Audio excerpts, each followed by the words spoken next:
First, we're going to think about the bottom tier of the ARC framework, the attachment tier. If we were thinking about the framework as a house, this would be the foundations. Now, when we think about our work with children, particularly with children who've experienced trauma, the most important thing we have to offer them is our relationship with them. This relationship can also be thought of as an attachment. When I think about attachment, I think about John Bowlby, a psychoanalyst who came up with the idea of attachment theory. John Bowlby talked about safety and security as a basic human need like food or water.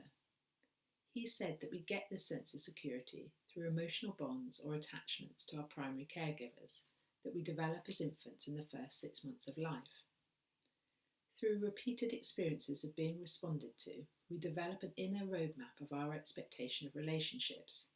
This is then taken into future relationships. So when children come to nursery, even the babies have an experience and expectation of relationships. Children who are securely attached will expect you to be a helpful person who can do things for them, will expect other children will be interested in playing with them, will ask for help if they need it, will be able to play and participate. If children have parents or carers who haven't responded in a reliable way to their needs, they may develop an insecure attachment, which will affect their expectation of others and their feelings about themselves. Now, I'm not going to go into too much detail here about different attachment behaviours, but I just wanted to get across the idea that some children don't have an expectation of adults as a source of safety and security. In fact, quite the opposite. Some children may see adults as a source of danger and may expect to be hurt and rejected. They may have bodies that feel out of control and may have feelings that are too overwhelming to manage. And these children can be very difficult to work with because they can elicit very difficult feelings in us, sometimes very primitive feelings. Sometimes we may find ourselves responding in really punitive ways. Sometimes we may see the children as monsters and ourselves as monstrous. So it can be a vicious cycle. They project feelings onto us unconsciously, either as a communication or to get rid of anxiety. For example, a child who expects to be told off may behave really badly, so eventually his teacher will act in a cruel way. Also, we all come with our own experiences. So if we grew up, say, with an aggressive father, a little boy being very aggressive towards us can trigger a stress response in us. Even though rationally we know it's only a little boy, emotionally it may not feel like that. This makes me think of my own children. I've got a boy and a girl, and there's 2.5 years between them. And when they were little, if they were playing and if my son became kind of rough or dominating towards my daughter, I'd have a really visceral response, a really strong response to it that was totally out of proportion with what was actually going on. And I realised over time that actually it reminded me of my relationship with my older sister and how I used to feel playing with her when I was little. When I eventually made this connection, it really helped me manage the situation better. Now, I wanted you to take a moment to think about a child whose behaviour is challenging to you and to focus on how it makes you feel.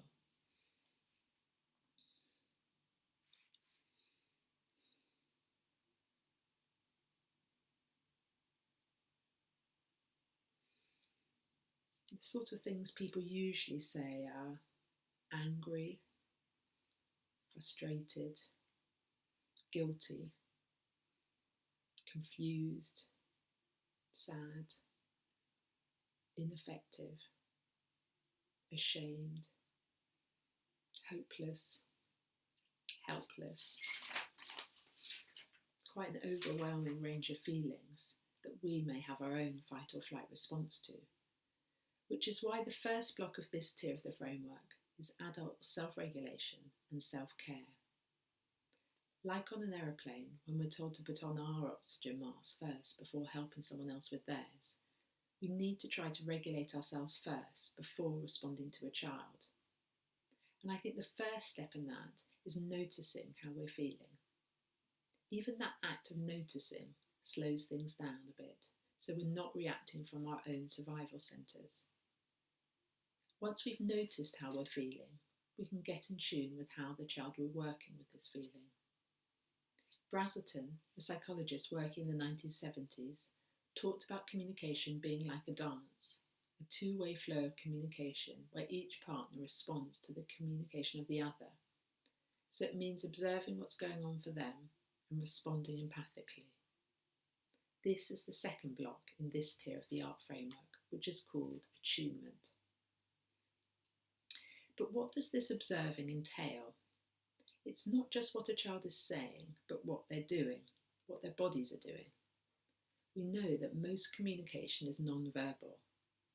It may be tension in their body, their facial expression, their tone of voice, their behaviour, a sense of connection or withdrawal.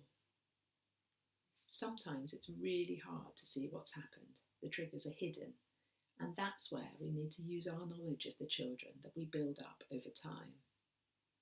It makes me think of a little boy I used to work with who'd experienced real abuse and neglect when he was young. He and I would be playing in the therapy room, and then, as if out of nowhere, he would trash the room. And it would always be completely unexpected for me. I hadn't seen it coming at all. And what I learned was that it was closeness that triggered this boy. Being close made him feel very unsafe because of his experiences, I think. And that knowledge really helped me to support this boy. It didn't make the behaviour go away overnight, but it helped me manage it better, which in turn helped him. But sometimes you will get things wrong, whether you're distracted dealing with another child, or trying to clear up the lunch things, or just caught up with something really difficult going on in your own life. You won't always be able to notice what's going on for a child you're working with, or what they're trying to communicate to you. Brazelton, the psychologist I referred to earlier, called these missteps in the dance, and that the important thing was about adjusting and getting back in step with each other. This happens too with parents all the time, and it's about noticing that things have gone awry and trying again. Which brings me to the last block of this attachment tier of the ART framework, which is about having a consistent response. We know that all children thrive on having a consistent and predictable environment. Children who have experienced trauma may have lived in a very chaotic environment, so this consistency is more important than ever. But it can feel very foreign to them, and boundary setting may be experienced as very frightening. Control can be a big issue for children who've experienced trauma, and feelings of shame and guilt can be easily triggered. So boundary setting with children who've experienced trauma may need some adjustment, starting with adjusting our expectations and also engaging the children in the process. So that in brief is the attachment tier of the ART framework. The take-home message is about regulating yourself, observing, attuning and responding.